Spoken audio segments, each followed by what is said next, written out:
So you've written a book and you want it to be a bestseller. But to do that, people have to hear about your book. They've got to know about you.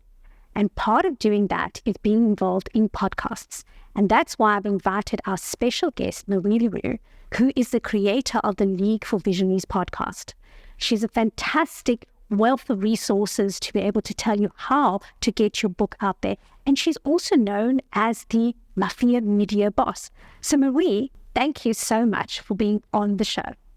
Thank you so much for having me, Kim. I'm excited to get authors on podcasts. So tell me a little bit about what are the things that you have learned. We had a little discussion to say, how do you actually suck at being on a podcast? Let's reverse engineer it and chat about that. It really helps to know what not to do. So here are some of the things that you can really do to mess up a podcast. And in a way, it's a lot more fun than thinking about how to do it right. The things that people do wrong with podcasts is first how to become a guest. And one of the things they do is that they harass podcast hosts. Now, for somebody with a new podcast, it's very flattering when somebody comes to you and says, I've written a book, I'll be great for your show. And maybe they will be. But the fact is that very often you're not the right podcast for them, so they haven't done their homework. So the first way to tank at being a podcast guest is make a rude approach to just any podcast out there and push them and be rude. Essentially, what podcast hosts want is to know that you're going to be a great guest who's going to give their listeners great value. So do your homework. Well, at least not if you want to tank. But if you don't do your homework, podcast hosts will not welcome what you do. Another thing is that if you approach them in a way that just isn't right for them. Now, many podcasts, especially once they're successful, have a system. And the hosts will know that you're doing your part if you look at what their system is so that you follow their process. So the second way to tank at being a podcast guest is simply to try and jump the queue, just push the host. Good podcast hosts have a really secure system in place for how they get their guests, how guests apply, and how guests can actually show that they have value to offer. Keep in mind, a podcast host wants a compelling show. They want listeners. They want viewers if it's a video podcast, and they want to grow their following. If you're not the right guest for their show, then you're not going to be helping them with their agenda. But if you're a good fit, their audience is going to love you. And for that reason, they're going to love this podcast. So it can really be a really positive symbiosis. But if you don't respect their process, you're definitely going to annoy that podcast host. And another point is just don't listen to their podcast before you go on. Right? So that's your third way to really be a dreadful guest. If you have no context about who your host is, about who their audience is, about what they're looking for, what their pain points are, you won't be able to scratch their itch. But if you've been listening to their show, maybe listen to the first episode, listen to a few recent episodes, and also look at which ones are most popular. So look at those rankings, because that shows you where the most of their people are. That's a good way to be a really good guest once you go. And on that subject, number 4 is pick the wrong podcast. The wrong podcast is going to do nothing for you. It's not going to reach your target reader because you want to be selling books. But if it's the wrong podcast, that show simply isn't going to showcase you. And there are so many podcasts out there that it's really not necessary to make that kind of mistake. Yeah, your points are actually very good, because when I started writing and I started engaging with bookstores, and they spoke to me about how do you get sales in bookstores, they always used to say, don't target the person who is the manager of the store, target the person who is selling the books. Because when someone comes into the store and they say, oh, I'd like to read a book about whatever, that person couldn't have read all the books inside the bookstore. They are going to go with the author they know and who treats them well and say, have you tried this author? I really like this author, etc., etc. And so your point about treating the podcast hosts well ties in with what actually works for authors. Treat them like human beings, not just as a resource. You are so right, because in the end, it's all about relationship.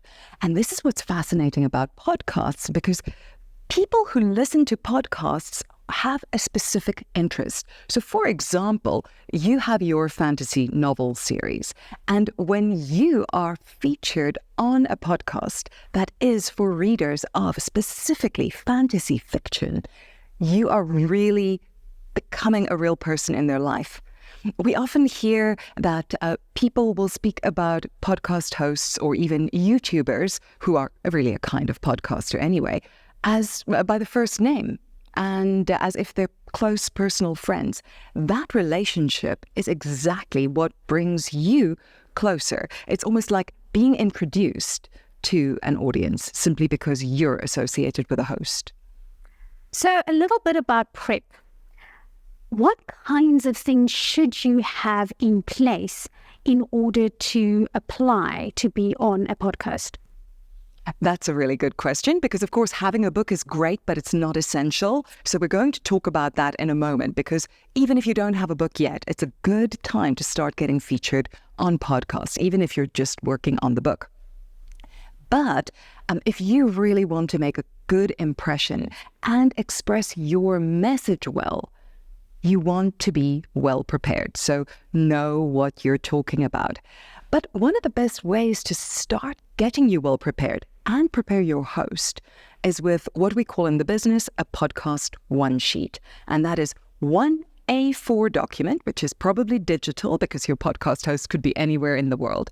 And it gives them a short bio of you, which is very much like your author blurb, but it's focused on why you're a great guest for a podcast for their kind of audience. And it explains who you are, what you write about, and what makes you really unique, what people enjoy in your books. And it also includes a couple of questions. Now, these questions are sample questions that bring out the best in you. This means that when you go on the show, you're prepared because you know what kinds of questions they might be asking. Of course, they'll ask others and the conversation will probably unfold organically. But that gets them asking the right questions that make you shine. And of course, it will also give them some other information. A lovely trick is to include a link to where you can showcase your other podcast appearances so they know what they're getting. And they may look at this, they may not look at this, but the very fact that you have a podcast one sheet will mean that they take you more seriously. So that is a really good foot in the door. It's a great way to ensure that you and your host are going to make the most of that session. Now, I've noticed on your LinkedIn account, you've got a little section there where a lot of people say, visit my website or something, there's something that they put over there.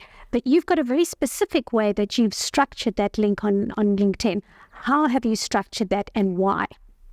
Yes, this may or may not work for authors. So it really depends.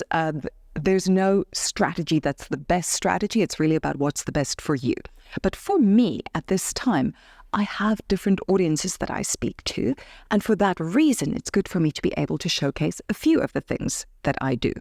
And that's why the link on my LinkedIn invitation leads through to a page that includes links to different things that I do. It's not a website. It's simply a collection of links. You may know services like this, like Linktree. The one I use is Bitly because it has very customized links that are easy to remember and follow. So there people can find, for example, my YouTube channel, my Media Strategy Mafia, where there's a membership program and other offerings that I have, all in one easy place. So for some people, that's a really, really good way. In your podcast one sheet, for example, you may want to use something like that to show what you have to offer, especially as a kind of a gift or an incentive for your viewers or for your host's audience. that they know when they have you as a guest, you've got goodies for their people. I like the way that you've structured it, because going into it, I know what I'm interested in. So I can see straight away what I need to click onto to get what I'm looking for. Whereas if it's just sent to the website, then the person's got to navigate the website, whereas that particular link just is spot on, you know exactly what you're looking for and what you're going to get. So well done on that. And I think that a lot of people, when they connect with you, they need to go check that out as an excellent example. One other question that I've got is that sometimes people say, host your own podcast. Now, that's really a big deal for a lot of people, because they're like, I know I want to be positioned as the authority in this area, but how do I start getting it done? What kind of preps, what kind of little hacks do I need to know in order to make that happen? That is a fantastic question, because as an author, you know how important it is to prioritize. What is your priority right now? And hosting a podcast may be one of those priorities, but hosting a podcast well and really getting the full value out of that is a tremendous task. You might want to focus on doing your book first. And so that is why I'd suggest, even if a podcast or your own podcast is something you want in the future, don't start there. You're going to have a much better podcast if you have been a guest on other people's podcast, because you'll be learning, what do they do well? What do they do badly? What shows that you get featured on are performing well? What shows that you get featured on are not performing so well? What are the different factors in that? So if you want to host a podcast, fantastic.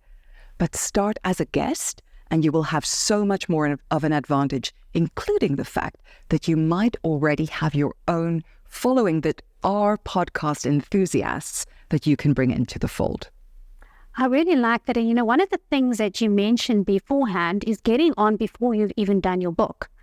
And the reason that that is so important is that even people who want to go to traditional publishers, those traditional publishers want to know that they're going to be able to sell your book.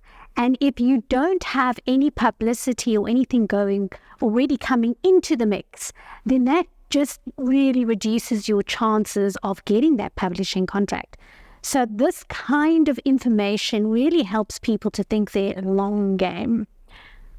Yes, you are so right about that, because there are a bunch of reasons why, even if your book is still very far on the horizon, it helps you to be on podcasts starting now.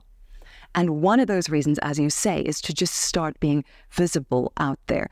Another one is just the wonders of the internet, because the internet is going to throw people things from your digital footprint from the past. You might as well make sure that they're good ones. So that's another reason to go and look at those reasons. How to be a bad podcast guest, so you won't do that from the get-go. But having that exposure for future publishers, if you ever want to be published by formal publishers, wonderful.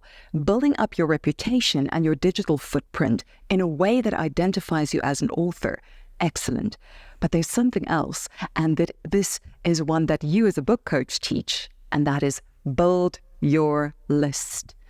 And as you appear on podcasts, it's an opportunity to start bringing people into your mailing list. And good podcast hosts will give you the opportunity to start bringing people into your following, whether that is to your YouTube channel, to your social media, or an email list.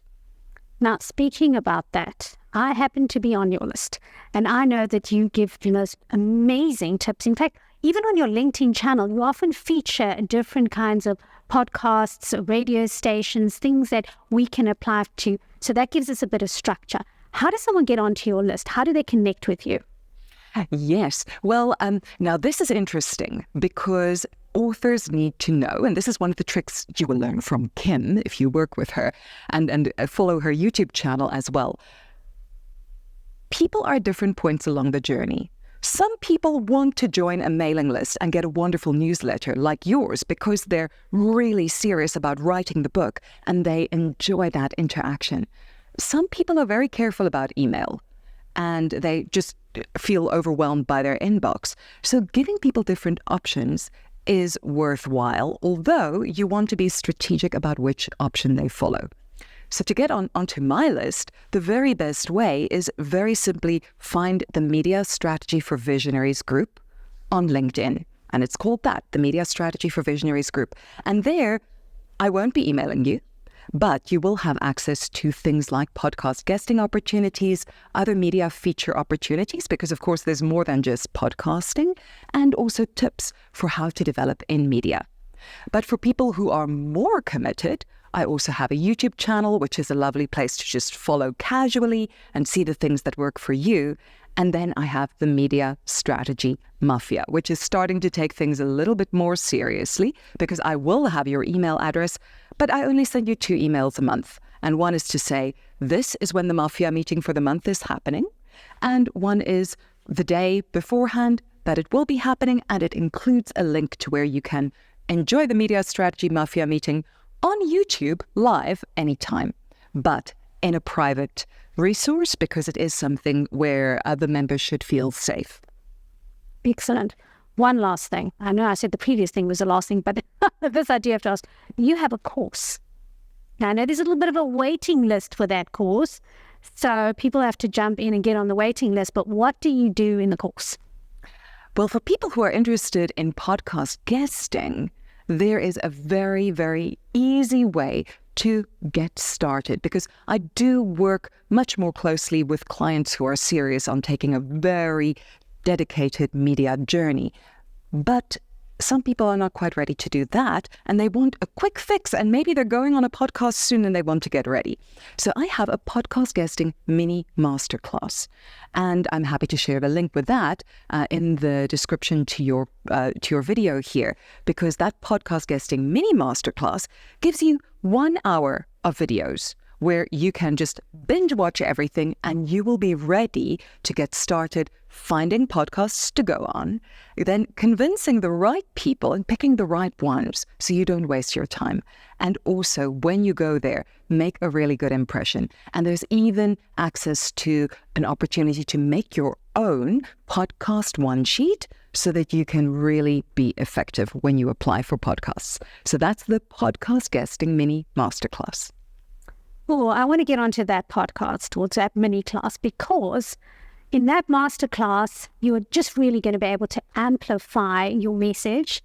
And then one small thing that we didn't mention about Marie is that she can speak Mandarin.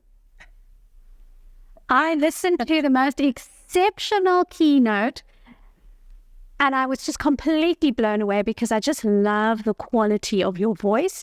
I always say to people, I can listen to Marie's voice all the time. So you definitely give keynotes as well. So have a look out for the link below that you can find out how to book Marie, because if you're like me, just the sound of the voice and the content that she produces is absolutely exceptional. So do the masterclass and get to hear her in person. Marie, say something to us in Mandarin that has got to do with books.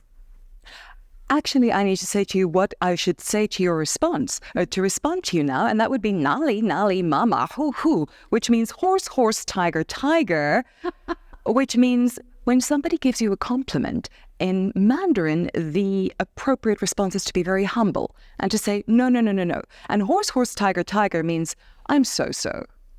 I'm so-so.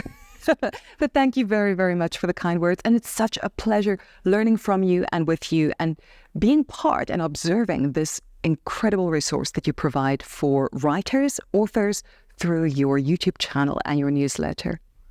It's been a pleasure having you on the show. Thank you so much. Thank you, Kim.